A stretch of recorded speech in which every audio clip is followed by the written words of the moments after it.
Baik, Assalamualaikum warahmatullahi wabarakatuh. Salam sehat, saya Dr. Moses. Jadi hari ini saya langsung menemui dokter spesialis. Jadi Dr. Arif ini adalah dokter THT yang ada di Selat Panjang.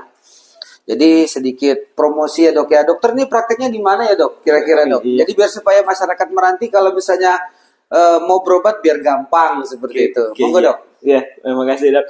Ya kalau untuk setiap harinya pagi kita di Rumah Sakit RSUD Kabupaten Kepulauan Meranti, ya kan, untuk kita jadwal praktek pagi. Cuman kalau untuk praktek sorenya, ya kita praktek di Apotik Meranti Care nih di depan SMP SD 9. Jalan apa ya dok ya? Jalan Dorak nih dok. Oh, Jalan Dorak. Mungkin saya ngambil topik pada penanganan sakit telinga ya pada anak. Nah, ini yang sering terjadi pada anak. Yang sering dikeluhkan pada anak-anak adalah sakit, kata orang tuanya yang banyakkan. Karena anak-anak ini sedikit lebih sensitif. Bagaimana tata laksananya yang bisa kita berikan informasi kepada orang tua. Nah, jadi sahabat Dr. Moses, jadi untuk kita anak-anak ini merupakan memang paling rentan nih dengan keluhan-keluhan dengan sakit telinganya. Jadi rata-rata anak itu pasti datang dengan keluhan sakit. Ya, padahal mungkin awalnya mungkin dia hanya dengan batuk pilek, demam, ya kan, tapi hari ketiga keempat tiba-tiba dia sakit. Oh bisa ya dok ya, dari batuk pilek itu merupakan tanda-tanda awal atau berbarengan dengan nyeri telinga ya dok. Nah itu ya, pemirsa, sahabat dokter Moses, jadi harus dipahami. Jadi jangan salah, sakit telinga pada anak itu juga biasanya diawali dengan posisinya batuk dan pilek seperti itu. Jadi karena kita ini makanya namanya THT itu seperti itu dok. Jadi telinga, hidung, tenggorok itu memang saling berkaitan. Jadi hidung kita ini sama di telinga ini ada memang namanya saluran yang kita sebut dengan tuba dok. Tuba eustachius. Jadi dari hidung di belakang kita tuh sambung nih ke telinga tuh. Kalau untuk anak-anak dia memang lebih lurus dia posisinya. Jadi anak-anak kecil itu dia posisi tubanya itu sama telinganya itu hampir lurus. Jadi kalau misalnya lurus ini, artinya kalau tiba-tiba kita anak-anak dengan batuk pilek, infeksi virus, jadi ketika dia memang infeksi, jadi gampang ke telinga di belakang telinga, namanya di telinga tengah nih. Bahasanya kita bilang otitis media. Jadi tiba-tiba, oh mulai sakit nih, hari ketiga pilek, sakit deh telinganya. Karena dia posisi tubanya lurus. Nah jadi itu yang paling sering yang anak-anak tuh rentannya itu. Makanya kalau pasien-pasien datang ke Poli THT itu ada anak-anak seringnya itu ya kan, jadi batuk pilek hari ketiga keempat tiba-tiba oh mulai nih sakit telinganya.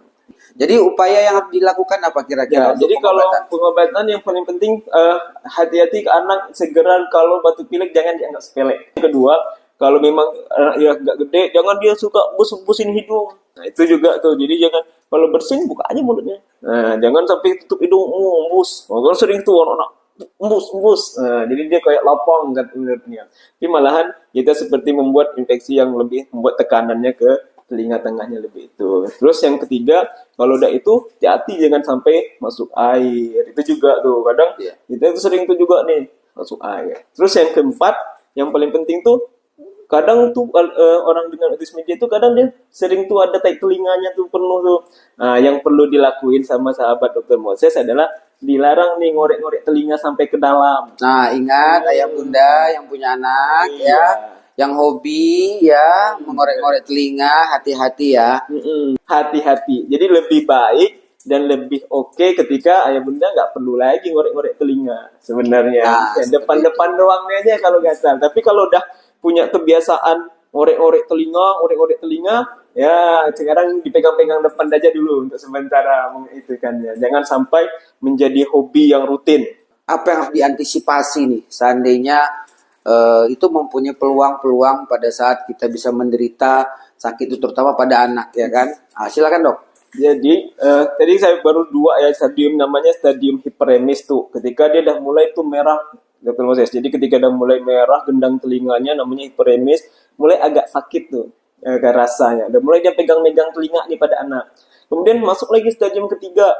stadium ketiga itu namanya stadium supurasi. Supurasi itu dia dokter udah mulai tuh di daerah telinga tengah tuh mulai penuh cairan, makin itu makin makin sakit sakit banget. Nah, itu makin sakit tuh, makin mau gembung dia, kayak mau pecah, kayak balon yang udah mau pecah gendangnya itu.